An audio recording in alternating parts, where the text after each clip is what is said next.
Hi guys, it's Kathy. Let's see where we're at. Oh my.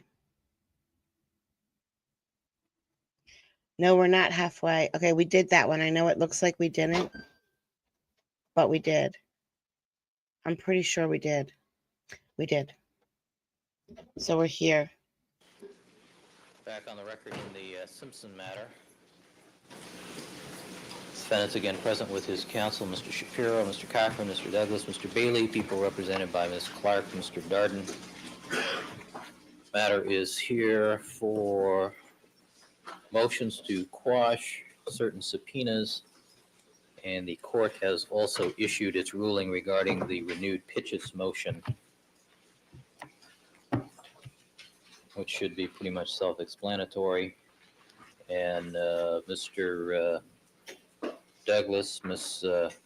Clark, as soon as the custodian of records comes, because I'm ordering the disclosure of certain items, however redacted for certain content, which will take some time.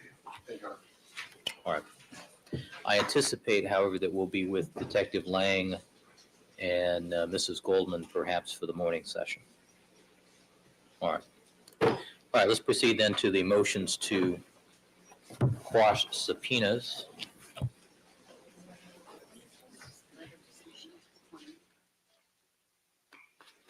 All right, good morning, counsel. Your appearances for the record. Good morning, Your Honor. Stephen Warren Solomon of Solomon, Saltzman, and Jameson for Michelle Abdaron.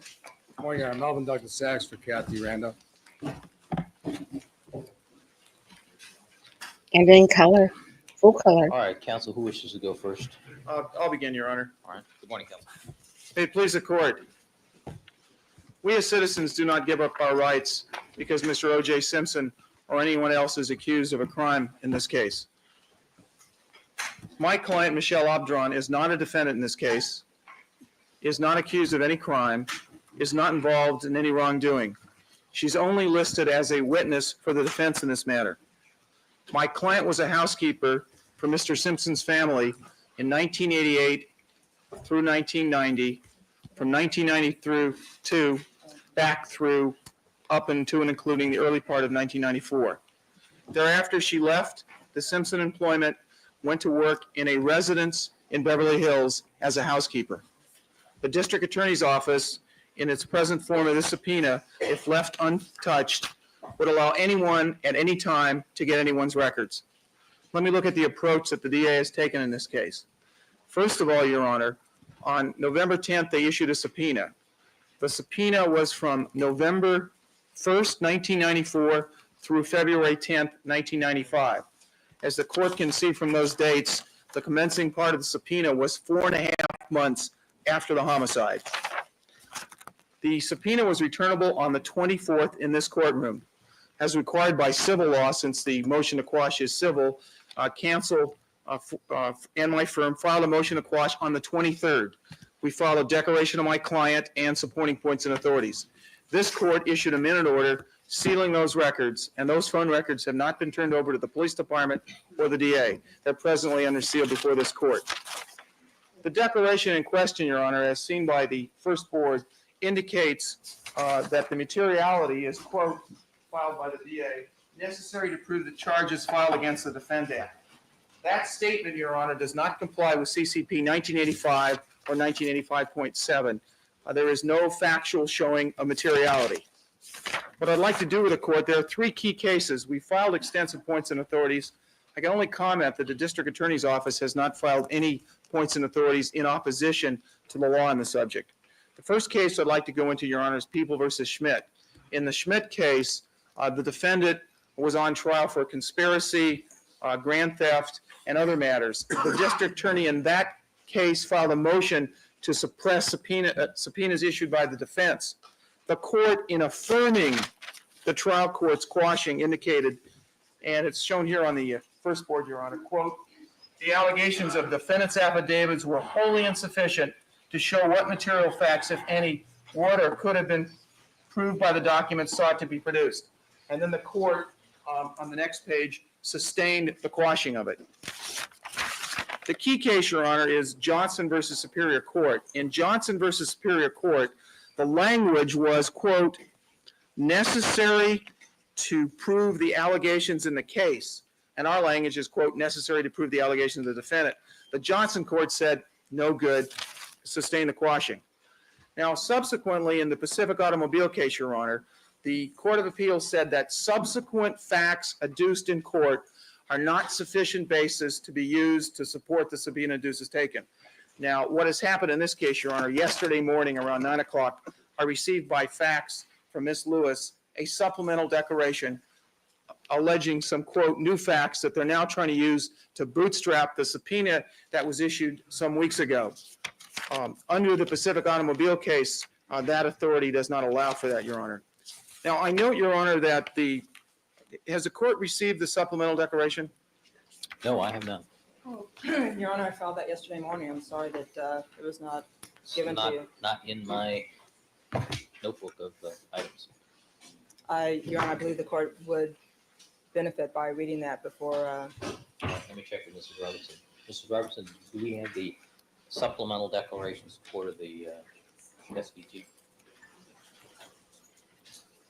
Proceed, counsel. Your Honor, my concern about the supplemental declaration says in a footnote, we're filing this response under seal to protect the phone numbers in question from being revealed to the public by the press. I want to go into the facts of the supplemental declaration, but I won't refer to the phone numbers. Is that appropriate, Your Honor? Certainly. The declaration is approximately 5 pages, and it concerns not only my client, but about 80% of it concerns Mr. Sachs's client. I'll only refer to those paragraphs that relate to my client, Your Honor. The district attorney now, and it's signed by Sherry Lewis yesterday, so this is what they're trying to use to bootstrap the subpoena issued some weeks ago. It says on February 10th, the district attorney's office issued a subpoena DT. And then they say on paragraph number 5, on January 31st, 1995, district attorney's office interviewed a woman by the name of Ziona Friedman.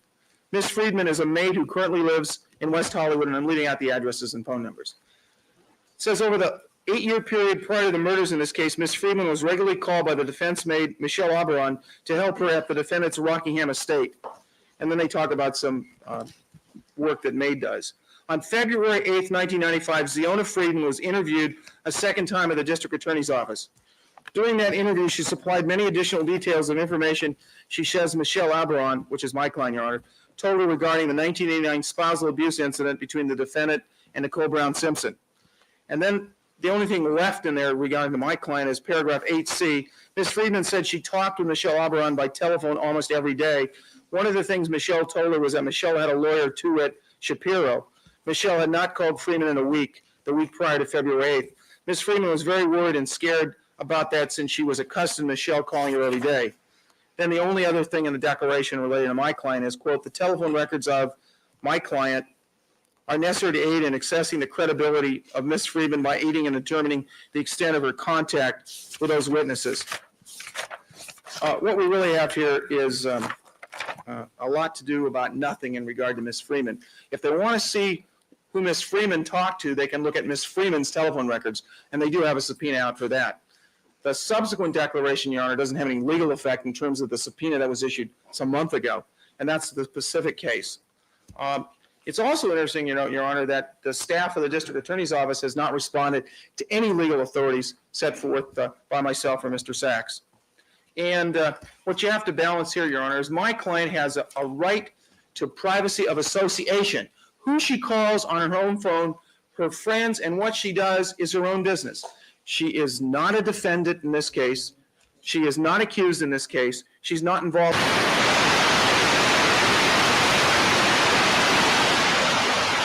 I would suspect, however, that the DA will probably come in again and try factually something else. The only relevance I can see to any part of this, Your Honor, is Ms. Zia Freeman's phone record. And I would suspect and suggest on behalf of my client that if the court wanted to take those records in camera, look through my client's phone records, and deduct out anything except if Ms. Zia Freeman's phone records appeared there, then the district attorney could have what it wants. Then the court would protect my client's right to freedom of association, and that would be the least obtrusive way to resolve this problem, Your Honor.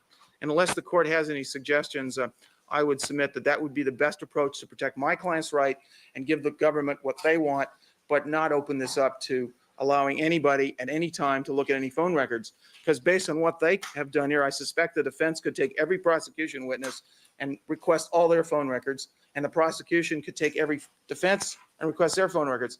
And that's not what it's supposed to be, Your Honor. I'll submit it, Your Honor. Thank you. Mr. Sachs? Morning, Your Honor. Good morning. Yeah. In regards to the situation here, we're really concerned with the citizens' right to privacy.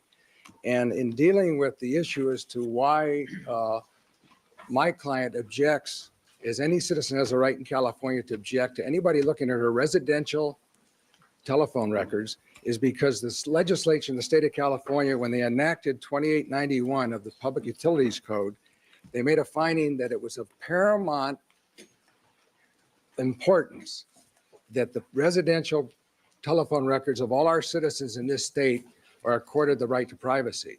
And only if the government can show by the use of lawful process in a criminal case can they obtain those records. Now, in this situation, Mr. Solomon has alluded to the deficiencies in the declaration in support of the subpoena. And when we look at the language where it says necessary to prove the charges filed against the defendant, the cases we've cited show that there's no factual basis of materiality or good cause that would justify the issuance of the subpoena. And if we use that language and say that justifies the issuance of a subpoena, and that alone would overcome the absolute right to privacy that the legislature has enacted under the Public Utility Code, except when a good showing in a criminal case is made, the court would authorize the seizing of 300 defense witnesses' residential telephone records. And if we took the same affidavit and changed one word and said necessary to disprove the charges filed against the named defendant, the court would be authorizing the seizure of 400 of the prosecution witnesses' residential telephone numbers, which would include Detectives Lang's residential telephone numbers, Mark Furman's, Philip Van Adder's, and Ron Phillips. And I don't think the court would allow the defense on no greater a showing that is shown in this affidavit to seize not only 400 records of prosecution witnesses, but the detectives as well and other police officers involved in the case. Now, in dealing with the right to privacy, what we're talking about in this courtroom are citizen rights. This court so far has been concerned with certain rights of the parties. They've been concerned with the rights of the prosecution to get a fair trial, properly so. The court's concerned with the rights of Mr. Simpson to get due process of law and a fair trial, and properly so. The court's been concerned with the rights of the jurors and the rights of those jurors to have their anonymity and to not be harassed by the press and the public. Nobody has addressed, and properly so. Nobody's addressed to this point the rights of these witnesses. And what we have in this case is 700 people that are on a list. They're all American citizens. Under the statutes enacted in the state of California, all of these witnesses have a right to privacy, unless there's a showing of good cause to go beyond what the legislature said is a paramount, a right of paramount concern when they pass the legislation. So I'd submit to the court, number one, that we have to look to the fact that witnesses have not been spoken for up until this point under these subpoenas. Now, my client has had 8 subpoenas served on her in regards to this litigation. 3 subpoenas to testify before the grand jury under the guise of the Al Cowlings investigation, but all of the questions that she was asked before the grand jury concern this case itself.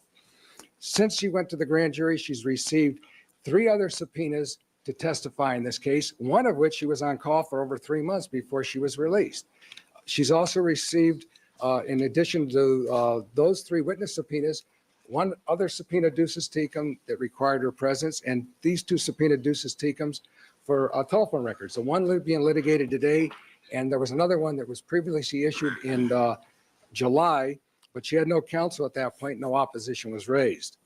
Now, in dealing with the rights of the witnesses and the fact that nobody has spoken as in terms of witnesses' rights, we have a lot of situations arising where there have been comments made in this courtroom. And I know the court is trying to be very fair to all concerned, but there's certain things that play out in this courtroom that get televised throughout the country, and it looks a little different to the witnesses that it may look to, Your Honor. And I will say one thing about Your Honor, you've been very accommodating as far as I could see to all the parties that have appeared before you, to all the people that have come into this courtroom have been accorded nothing but the most Except to the prosecution, of course. utmost respect by this court. And I think you've established a friendly environment for the people coming before Your Honor. Crooked. But some of the things that have happened Criminal. through the litigants plays out through the public, and the witnesses that are under subpoena see this. And there's been certain comments made. First, back in September, there were comments made about my client and some evidentiary issues in regards to some evidence that may have been destroyed. And under a proffered offer of proof that nobody required, my client sort of had a little character assassination made public. Now, tied in with that, there were other comments made about defense witnesses that the prosecution said, I'll tell you about the defense witnesses. They're felons, they're heroin addicts, they're court-certified pathological liars and felons. Now, nobody mentioned what witnesses, defense witnesses were being spoken about. But what happens is beyond this courtroom, when the witnesses see it, it has to have a chilling effect on people. Because as far as I can see, anytime a defense witness hears their name mentioned at this point, they should be doing two things: jumping for cover and seeking legal representation. Now, in dealing with that, that gives an overall picture of the chilling effect that can happen when comments are made in the shape of litigation, where in a normal case, nobody would know about it. Your Honor would hear a comment made, the parties here would know about it, a few courtroom hawks that would be sitting in the courtroom would know about it, but it wouldn't go any further. But here, when we have these types of situations concerning witnesses, and why I'm concerned with witness rights is because it does have a detriment. Oh my gosh, guys, that's what we are. I've never heard that term before. Courtroom hawks. We're hawks, guys. Effect on the people that are coming in as citizens to do their civic duty, to take the witness stand and to testify to the best of their ability. And as the public has seen, as the court well knows, some witnesses testify better than others due to one reason or another. So tied in with the history of why I'm concerned with witnesses' rights, and more specifically with the subpoena, my client has every right to have her privacy protected, not only under the First Amendment, but under the statutes we cited in our points and authorities. And unless the government can make a good showing as to why that privacy should be invaded, the privacy should be protected. Now, in dealing with the supplemental declaration, I still don't believe that it makes a factual statement that would satisfy a showing of materiality and good cause. But if the court were going to take a quantum leap and say that you feel it does make a showing that would justify some of the records possibly being turned over, I would concur with what Mr. Solomon suggested in the way of accommodation, that the court in camera look at the records and limit any release of those records, for the sake of argument at this point, to the prosecution, only limited to the two parties that they're talking about, Ms. Friedman and Ron Schiff, and limit it to those two numbers alone, and preserve the right to privacy as far as the other calls are made, because as we showed under the First Amendment, the right to privacy of Ms. Randa, as well as any other citizen, covers their personal contacts with the people they associate with day in and day out. And what more of a personal contact do you make other than face-to-face than when you call somebody from your own residence? Secondly, I'd like to address the issue of the violation of the consumer protection law under 1985.3, where there is a burden placed on the prosecution or any other party seeking to get a subpoena from a consumer record, which the telephone company records are, that due notice has to be given to the consumer. In this case, it's my client, Kathy Randa. The prosecution under 1985.3 subdivision E is required to serve a copy of the subpoena with the declaration on the consumer and give them notice that they have a right to contest the subpoena in court. Now, I would like to state that in regards to the first subpoena issued last July, no notice was given to Ms. Randa, and I filed a supplemental declaration to that effect. She received no notice on the first subpoena. She received no notice on the second subpoena. In addition, the prosecution has known since September the 19th that I have been representing Kathy Randa, and they made no attempt to give me notice by supplying my office with a copy of the subpoena or the declaration. And this was even after I requested from Ms. Clark and Ms. Hodgman by way of fax on both the 18th of February and the 21st of February that my office be provided a copy of the subpoena and the declaration so we could take appropriate action. The only reason I received a copy is I requested the assistance of Mr. Cochran's office, and through their good offices, I did receive a copy. Now, the only reason I knew to ask for a copy of the subpoena wasn't because we received any notice from the prosecution. The only notice we received was from Pacific Bell. And Pacific Bell has a company policy, not required by law, but a policy of their company to notify their consumers and their customers when a subpoena has been served upon the company for those records. If it wasn't for the fact that the telephone company sent my client a letter, this motion would have been heard in silence and secrecy because the court would have had no opposition. The subpoenaed records would have arrived in court, and pursuant to the subpoena, it would have been handed over to the prosecution. So with a total element of secrecy and no notice being given to my client, her privacy would have been invaded in violation of not only the Public Utility Commission law as set forth in section 2891, but in violation as well of the Code of Civil Procedure Consumer Notice Requirements of 1985.3. Based on two intentional violations of the law, I would request this court issue sanctions at this point, because this is no different than the situation where sanctions have been issued against the defense and the prosecution for failure on both sides to comply with 1054 of the Penal Code. And I think that it sets a standard that the prosecution, if they're going to issue subpoenas, or if the other side's going to issue subpoenas as well, they've got to comply with the law to protect the rights of these witnesses, because these witnesses are American citizens. They're entitled to every protection under the Constitution and every protection under the special statutes that the state of California has passed to deal with this issue. And based on those arguments, I would submit that the subpoena should be quashed, and the alternative sanctions that the court deems appropriate should be issued against the prosecution for the violation of my client's rights to notice under the law and an attempt to invade her privacy without due notice. All right, Thank you, Mr. Sachs, let me ask you this. With regards to your request for sanctions, what do you think are appropriate? Well, my client's, to be quite frank, my client them up. hasn't incurred any legal expenses because without breaching the confidentiality of the attorney-client privilege, I can just say that my work here is pro bono. But I think some monetary sanctions may be appropriate just as an out-of-pocket expense to the district. My ass, it's pro bono. My ass. This guy right here is paying him. This guy right here is paying him money to do exactly what he's doing right now. Right now, he is paying him money under this guy's direction. David. District attorney, but I'm not looking to unjustly enrich myself. But I think in terms of sanctions, the court isn't concerned with dealing with monetary sanctions. I think an admonition to the district attorney's office with further compliance with the requirements under the statutes that I've cited would be appropriate. And I think if any of this evidence comes before the jury, that an appropriate sanction should be assessed against the district attorney, where the jury is informed of the fact that the prosecution in regards to my client's rights, when she's called as a witness, has been infringed upon. And when they cross-examine about telephone records and so forth and so on, I think an appropriate admonition to the jury, informing them that the district attorney acted improperly in trying to seize the witness's records.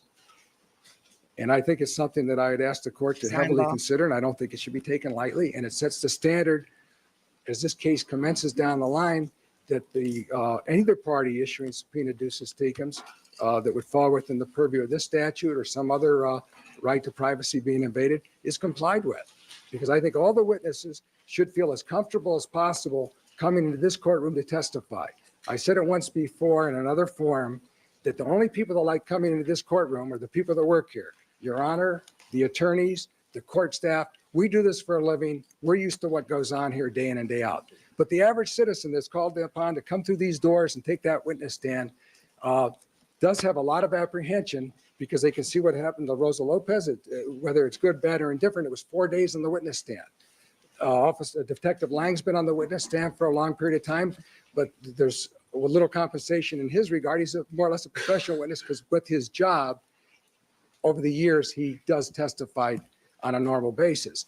But the average citizen here in America that's called into this courtroom to testify, especially the fact that it's going into every big city, small hamlet, township, and county throughout this great land of ours, knows that whatever they say, not only is everybody seeing what's being said, the public at large, but their friends, associates, the people they work with, and all of the commentators on TV are nitpicking and analyzing to the 10th degree exactly what that witness said, how he said it, or she said it, whether or not she's credible or maybe lying, mistaken, or whatever. And that does have a detrimental effect on these people. So what I'm concerned with, and I think even though I pointed out, I think the court has been over accommodating to be as generous and courteous and as courteous to everybody that works in this courtroom and comes in here. There is a chilling effect that these witnesses feel just from the fact that it's abnormal to come in and have to testify. And most people think they're going to get on that witness stand, they're going to be grilled right and left, and they don't know what to expect. But what's happened in this case, when it goes out to the public at large and people see what happens to each witness as they come in. Am I getting this right? This lawyer wants the prosecutor sanctioned for trying to get phone numbers for the witnesses they want to call? They can't do that? That's illegal? Most people, if they had their druthers, would never want to come in and testify. At this case, other cases, you know, you work your nerve up, you go in, you testify, and then you're back to what you normally do. But in this case, with that camera in this courtroom, it has an extreme effect on the witnesses. And I think that when I asked for sanctions, it's not just in terms of my client alone. I'm concerned with the witnesses who have to come forward, whether they're prosecution or defense witnesses. They have certain rights, and I think the court should bend over backwards to protect their rights as well. And I do have to apologize. When I was talking about protecting rights, the victims' rights are properly protected in this case. We have two decedents. The court has every intention to treat those people with dignity and the respect that they're entitled to. I'm just asking for the same thing for my client and the other civilian witnesses that are called upon to do their civic duty and come in here and testify.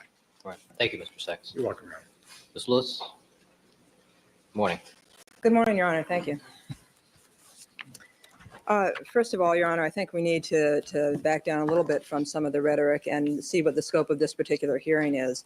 While it's, I think, evident that I agree with protecting the rights of witnesses, particularly given the motions that I've filed and argued regarding Detective Mark Furman and his privacy rights, we are here today to talk about two particular subpoenas that were issued for phone records of two particular persons.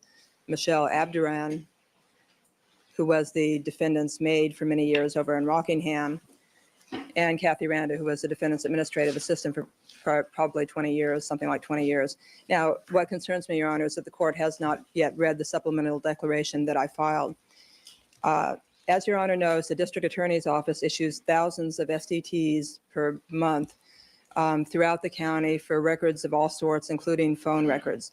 We are aware that it is the custom and practice of Pacific Bell to alert consumers should they have any concern about that. You know, I don't want to go into a lengthy rhetoric myself about the cost currently of the criminal justice system, the difficulties our office has in obtaining appropriate budgeting, especially given the current 3 strikes laws. We do the best we can under the circumstances, Your Honor. Now, because there was concern raised in this case with the privacy of the two particular witnesses involved, I took a look at the declaration which we sent out, which is a pro forma declaration, frankly, that says that they're necessary to prove the charge as the records are.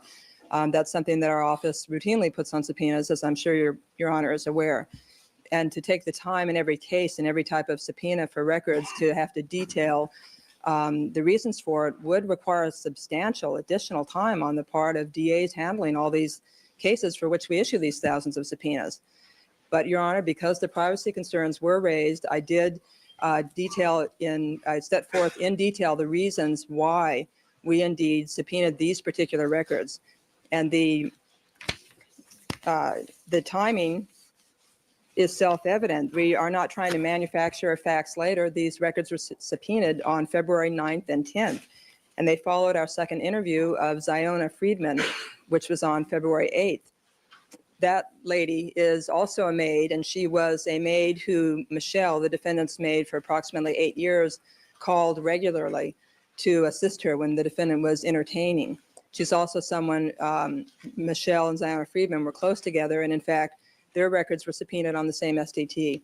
And Ziona Friedman has not sought legal counsel to move to quash the subpoena for her records. When we interviewed her on February 8th, and this is set forth in more detail in my declaration, she initially, in being driven to the interview, she expressed concerns to one of our DA investigators that she felt she was being pressured and harassed by Ms. Randa to disassociate herself from the prosecution. And she was very adamant about those concerns. When we got to the interview, the taped interview, she denied that, but she still acted very scared, said she was very scared, very concerned. It appeared that she'd wanted to talk to us, but she was terrified of doing so. In addition, she set forth additional information that she had not provided with regard to Michelle's recounting of the 1989 domestic violence incident. If the court recalls, I believe the court heard testimony during trial and or during the representations made during the 1101B hearings that Michelle was the person indeed who tried to pull Nicole Simpson out of the car, out of the police car back in 1989. So, and Michelle as well is someone who had, during the period in time in question, called this other maid, Ziona Friedman, who has been cooperative with the prosecution almost every day, according to Ziona. So that her telephone records would be the one that would show those calls to Ziona rather than vice versa. In addition, the court will recall the testimony of Ron Shipp, where he indicated that he was considered himself a good friend of the defendant and of Kathy Randa, and he alluded to himself and Kathy Randa as sharing, mutually supporting each other with regard to drinking problems. It was the allusion there. And because Mr. Shipp did not come forth to the prosecution until January 28th, I believe it was, with revealing the defendant's incriminating statements about having had dreams of killing Nicole Simpson. Because he did not come forth until that date, the phone records of Kathy Randa showing calls during the time in question from November, December, and January, not only to these maids in question, but also to Mr. Shipp, further corroborates his explanation that he was a friend of the defendant's and his bias, his natural bias, was for the defense. And it does corroborate why he did not come forth until late in time in revealing that incriminating statement of the defendant's, which he finally testified, I believe, was because he did not want Nicole's blood on his hands and his guilty conscience could not stop him any longer. I would certainly ask the court to read the declaration in detail.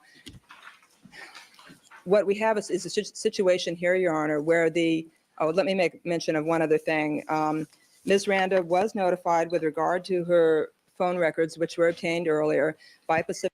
Okay, all of that means nothing. It's irrelevant. Why didn't she just say nothing she said really, really, really means anything to what's being put in front of the judge today? Judge, we gave you good cause that we need these records. We have testimony that this maid has called this maid every single day, and we need those records. You know, that's it. That's all she had to say. There's nothing else to say. Pacific Bell, it's attached as Exhibit C to Mr. Sachs' supplemental declaration in support of motion to quash Kathy Randa. I'm sorry, in support of motion by Kathy Randa to quash subpoena ducis tecum. And that shows that she was notified. In addition, Your Honor, Mr. Sachs may be unaware, but we did provide the discovery to the defense in this case, who has standing for that those phone records were also obtained pursuant to a search warrant, which covered not only those records, but several others having to do with that period of time of the week during which the defendant was finally arrested on the 17th of June. So she did, but she was notified because we also SDT'd them. She was notified by Pacific Bell about those.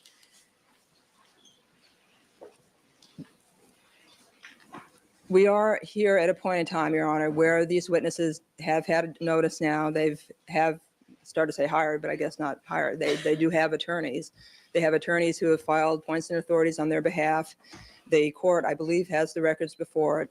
The court, we're in a situation where the court is able to make a judicial determination based on the additional facts I set forth in our supplemental declaration. And that is all that should be required at this point in time. We certainly don't want to unduly harass either of these witnesses by resubpoenaing the documents just so I can set forth my 4 or 5 page declaration within the context of our standard SDT format. I also wanted to mention a couple of cases that it's actually one case by the California Supreme Court, Associated Brewers Distributing Company versus Superior Court, a 1967 case at 65 Cal 2nd, 583 at 587, and a case which quotes that case and invokes its holding, People versus Bigelow, Bigelow, a 1988 case at 200 Calap 3rd, 59 at page 61. Both of those cases talk about when the subpoena power is invoked to secure discovery, the good cause and materiality requirements of Code of Civil Procedure, Section 1985, which relates to the issuance of subpoenas, must be governed by discovery standards. And they also say, quote, the objective is not merely the discovery of admissible evidence, but also effective preparation for trial. So when the court reviews the supplemental declaration, which I filed, I would ask the court to, I would remind the court that even though we're in the middle of trial and the court is deciding the admissibility of evidence, the standard on discovery is whether the records sought will tend to lead to admissible evidence or would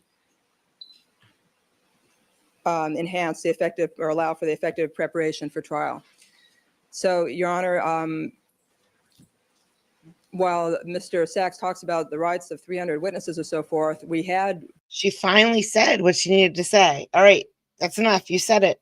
good reason to subpoena these particular records in question. And I set forth those reasons, which were not after discovered facts, but facts that happened right before the time we subpoenaed them, and that's why we subpoenaed them. I did all that to allow the court to make an intelligent decision as to whether there indeed is materiality shown.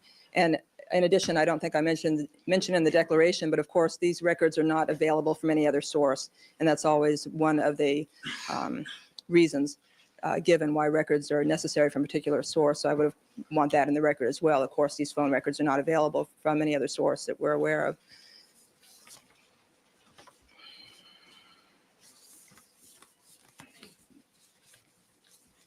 Ms. Lewis, do you have any comments regarding the request for sanctions and whether or not the policy of Pacific Bell to notify Oh, I got comments on the request for sanctions. All right. Boy, do I have comments. But we'll let her do it. their customers is really sufficient compliance Criminals. with the Public Utility Code? I believe it is sufficient compliance, Your Honor. I would not want Your Honor to set precedent that would require, I don't know how much money, but substantial additional money expended by the budget allotted to the district attorney's office from the Board of Supervisors, which comes from the taxpayers.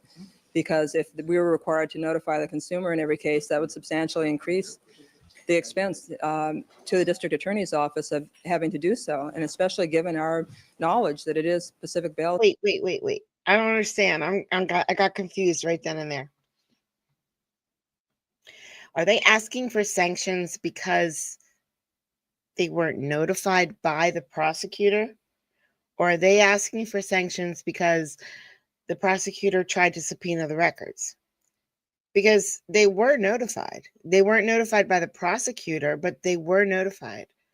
The prosecutor said, we know that the phone company notifies these people when we ask for this. So I don't understand what the sanction is for now that she said that. It's custom and practice to submit whenever they return a subpoena their points and authorities and their notification, with the records. What's the policy of General Telephone? Well, my understanding is the policy of all the phone companies is the same, but I have to tell you, I haven't called GTE in particular and asked them that. Right. Mr. Solomon, any response? A Oh, I'm couple, sorry, let me I'm ask sorry, Ms. yeah. Lewis one more question.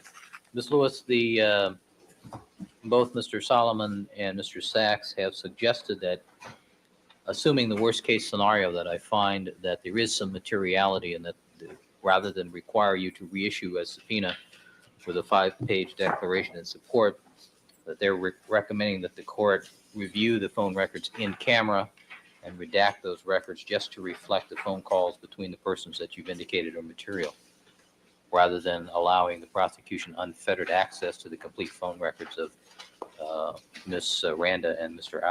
Abduran. I think that would be appropriate, Your Honor. With regard to Ms. Randa, I think, as the court will see from the declaration, there are other persons which would be relevant. For example, Ziona Friedman was advised by Kathy Randa, I believe, I've set it forth in detail in my declaration, to call Bill Pavlik. She said, something to the effect of, "My God, please, for OJ, call Bill Pavlik before you talk to the prosecution." We didn't find this out until the second interview we did of her on February 8th. And she said she did call Bill Pavlik, indeed. And she claims that Mr. Pavlik told her only to tell the truth. Well, I think the length of a phone conversation between those two would be useful in assessing the accuracy of that statement.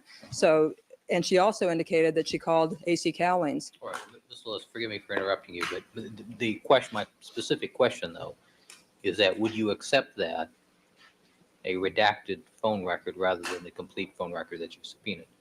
Yes, Your Honor. And we would just need to make the court specifically aware of the phone numbers that we are interested in. All right, thank you.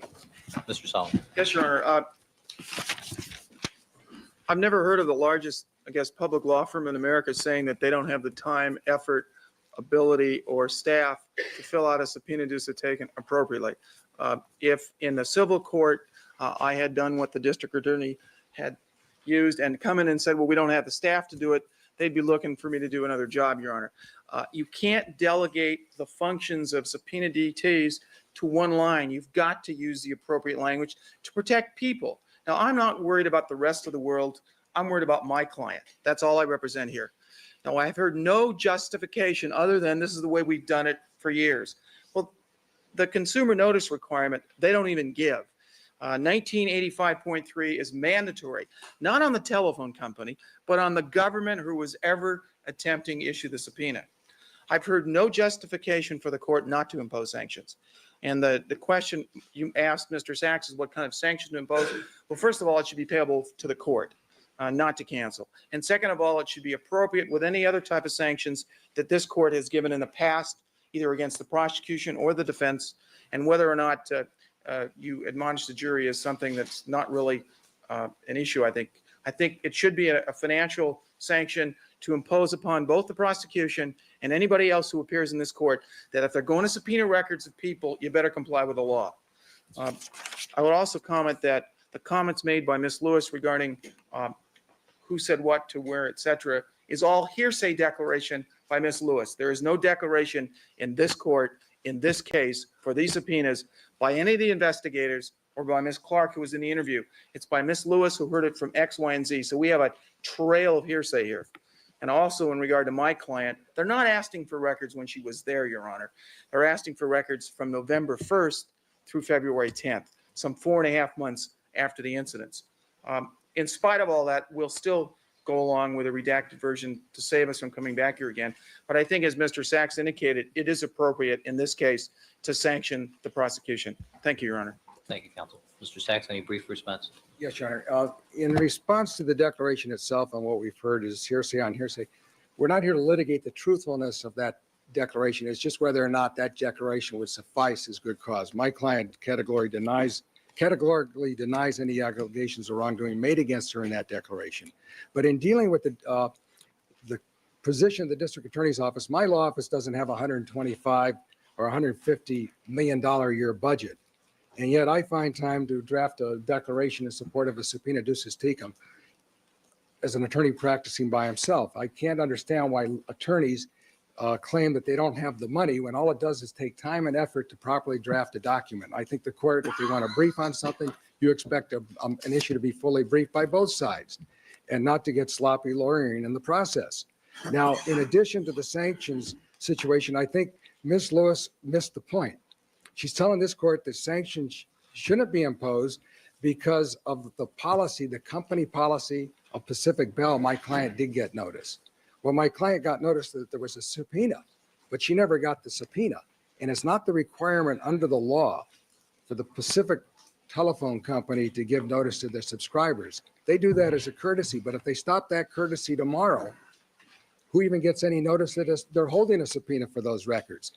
1985.3E of the Code of Civil Procedure requires on the government or any other party seeking a subpoena under these circumstances to give direct notice, God bless you, give direct notice to the consumer or their attorney.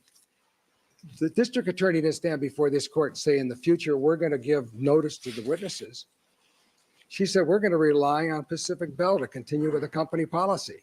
And that's not what the law requires. And I think that emphasizes the reason why the court should seriously consider the requested sanctions being imposed at this time, because they're not going to change their ways. They're not going to change their minds. They're just going to continue to do things in the same way that they think is appropriate, which amounts to nothing more than governmental abuse against a citizen of this state that's protected under the law to receive the notice that the law says they should get.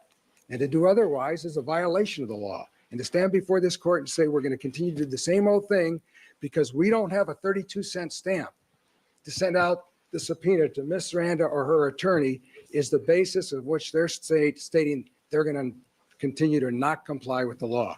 And I find that ludicrous that the price of a 32-cent stamp and the cost of Xeroxing 2 pieces of paper, which is the subpoena and the declaration of support, is the basis to intentionally continue to violate this law. I'd submit it on that basis. All right, thank you, counsel. I'm going to take the matter under submission so I can read the declaration filed by Ms.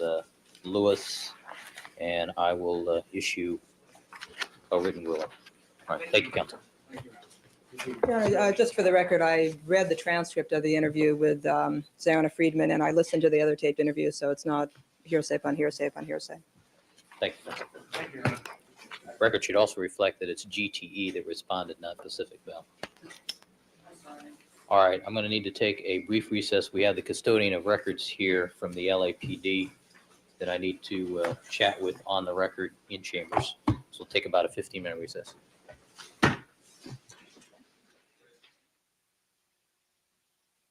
Where our jury panel.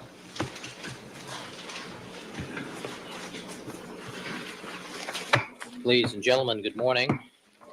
My apologies to you for the delay this morning. We've been in session since 9 o'clock. I had two matters that I had to deal with regarding the production of evidence by third parties. So I had to rule on those motions before we could start today. All right, let the record reflect that Detective Tom Lang is still on the witness stand. Good morning again, Detective Lang. Morning. He is on redirect examination by the people. Ms. Clark, you may continue.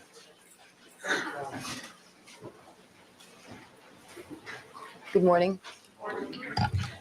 Detective Lang, you were speaking yesterday of your reasons as to why, in your opinion, based on what you saw in the course of your investigation, you did not believe these to be drug-related murders. You recall that? Yes. In that regard, sir, do you recall indicating to Mr. Cochran that there were superficial inquiries made concerning the topic of whether or not drugs were involved in these murders? Do you recall that? Yes. Can you please explain to us what you mean by superficial inquiry? Checking the location for drug debris or drug paraphernalia, for weapons perhaps, for anything that would indicate narcotics activity on the part of the victim or the suspects. And so was that an examination that you made at the crime scene? Yes. And was the condominium, was Ms. Brown's condominium examined by police? Yes. Were there any drugs found? No. Were there any paraphernalia for drugs found? No. Any scales or anything like that? No. Any paraphernalia for the usage of cocaine No. or marijuana? No. Did you find any writings in the way of pay and owe sheets concerning monies to be paid for a kilo of this or a gram of that? I did not. Was any material like that ever found in the apartment, the condominium that was shown to you later? No. Was Mr. Goldman's apartment examined also? Yes. And was anything related to drugs or drug paraphernalia found in his apartment? Not to my knowledge. And would it have been brought to your knowledge, sir, as the lead investigator? Calls for a conclusion.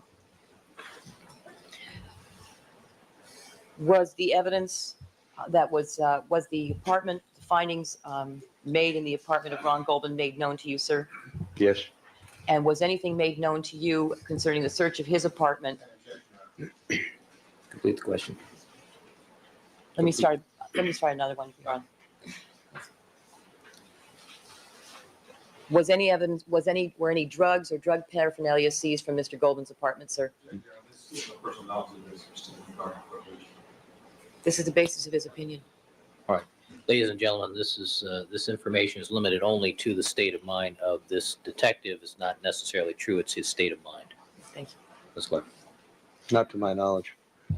Other detectives searched Mr. Goldman's apartment, is that correct? Yes. Was that at your direction, sir? Yes. Did they turn over to you any evidence of drugs or drug paraphernalia found in Mr. Goldman's apartment? No. Was there any pay and owe sheets indicating monies paid or received for the sale of drugs? No. Were there any scales or cutting agents or debris associated with drug usage or drug sales found in Mr. Goldman's apartment? No.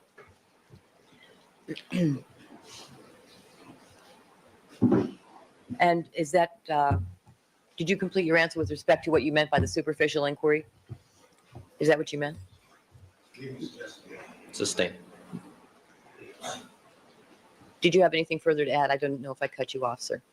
No, that's it. Now, with respect to, you also alluded to yesterday, the manner of killing as another reason why you felt these were not drug-related murders. Do you recall that, sir? Yes. You referred to the fact that Oral foundation.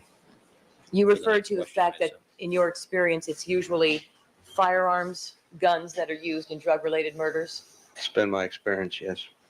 Was there anything about the nature of the wounds that you observed either at the crime scene and in the course of the autopsy that caused you to conclude that these were not drug-related murders? Yes. And what was that? This appeared to me to be an overkill or a rage killing. And how is that different than what you see in drug-related murders? Oral. Oral. Again, in my mind, it appeared to be motivated by rage and not narcotics related.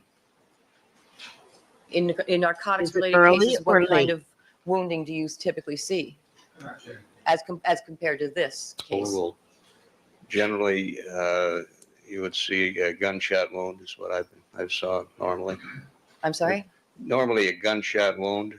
The murders that I've handled are normally by gunshot wounds as opposed to excessive slashing and stabbing of the victim.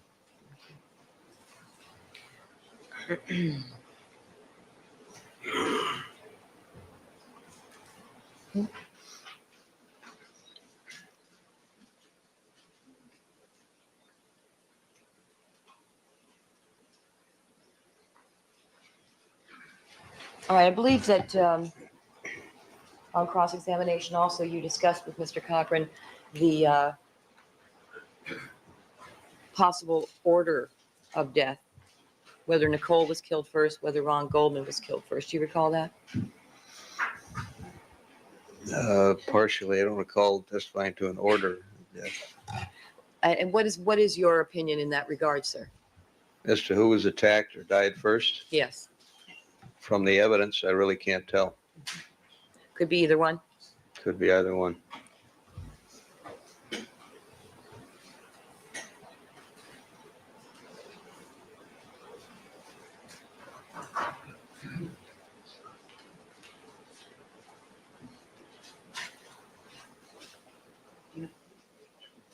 Yeah, I'm just this time I'd ask leave of the court to reopen direct for the purpose of showing the jury a videotape.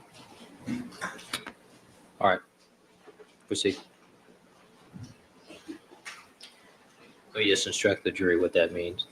Ladies and gentlemen, reopening direct means that the prosecution is going to go into something that they did not present previously in their first examination of Mr. Lang, Detective Lang, and I've allowed them to do that rather than to recall the witness at a later time, since he's here. Ms. Clark, Thank you. it's plain. Do you want that plain? No, not yet. All right.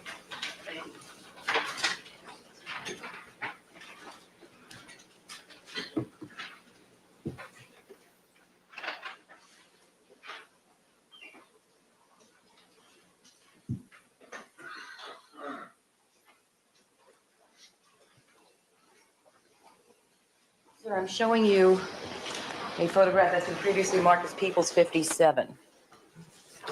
Do you recognize the location shown there? Yes, it appears to be the walkway at 875 Bundy, the crime scene. Can you tell by what you see in that photograph who that officer is? No, I'm going to put that up on the Elmo. Or let me also show you Defense 1011. Can you tell us, does that appear to be a copy of the same photograph but with the logo American Journal blocked out? yes.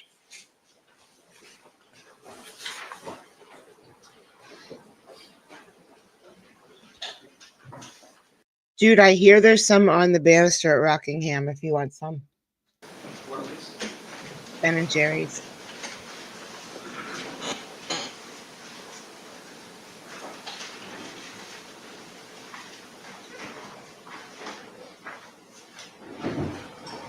All right, Ms. Clark, you have on the Elmo which of the exhibits? This is People's 57, Your Honor.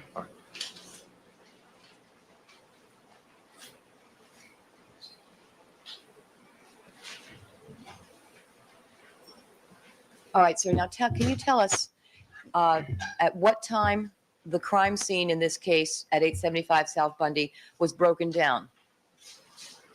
I believe it was approximately 3 or 3:30 that afternoon of the 13th. Okay. You don't presently recall exactly? Exactly? No. Would it refresh your memory if you looked at the chronologue? Yes. Go ahead.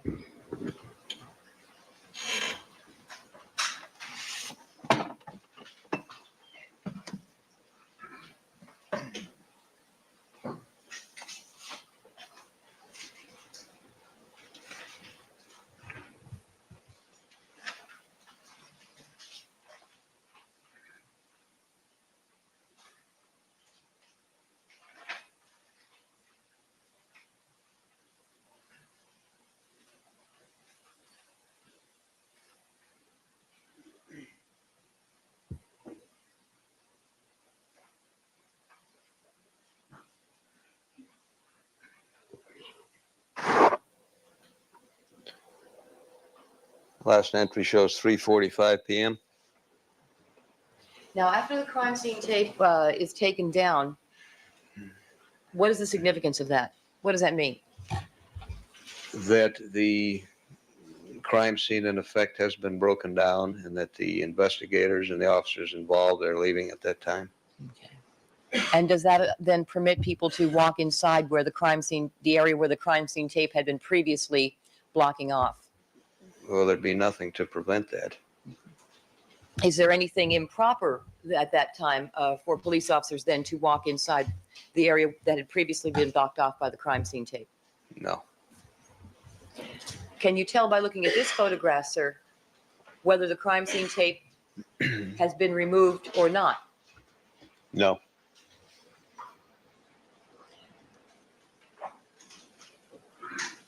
Did you see an officer stroll up the walkway in the manner shown in this photograph during the time the crime scene tape was still up at No. 875 South Bundy? No.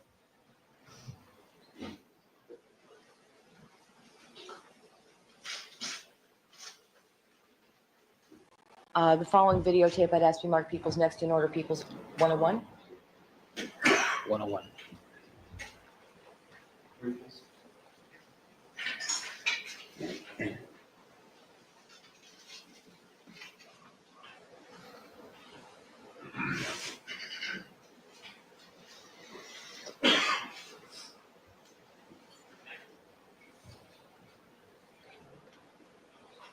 Can you tell us what's happening here in this portion of the tape, sir? Yes, the officer is removing the crime scene tape, and the scene is apparently being broken down. And you said that was approximately 3:45? Yes.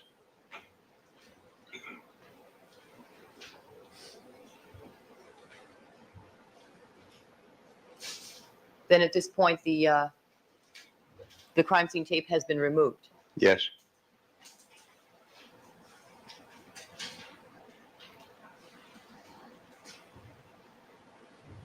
Does that mean that the investigation has basically been completed in this area?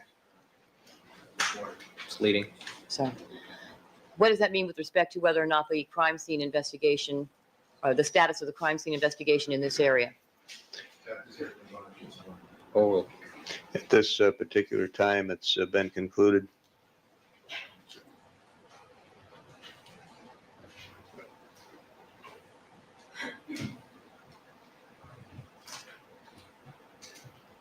And stop.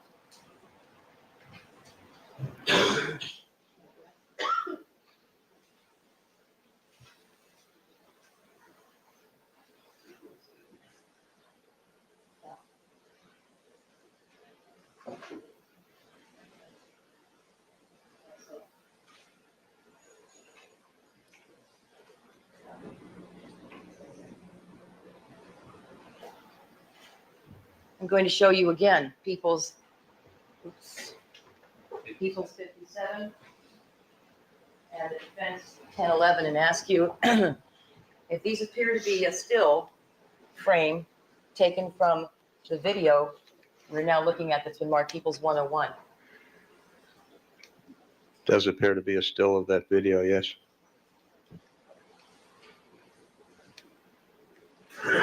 May I ask permission of the court to let the jury to pass these pictures to the jury while this is still on the screen? yes.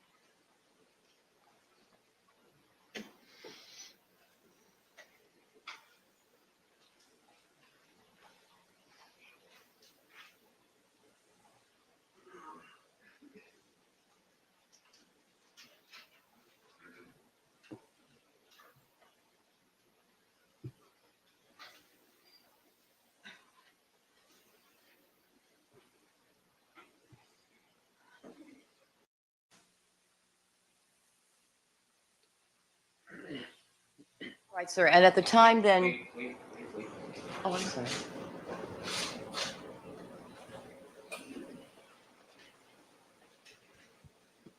All right. I have 2 trials I have to get because we're watching them. So I have got to go. It wasn't long enough. I want to do more. If I didn't have to work, guys, we would have 8-hour streams.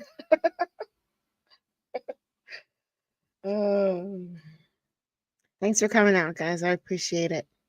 I will be back in 2 days. Well, no, I'll be back later tonight after Bill's stream. Bye, guys. Thank you.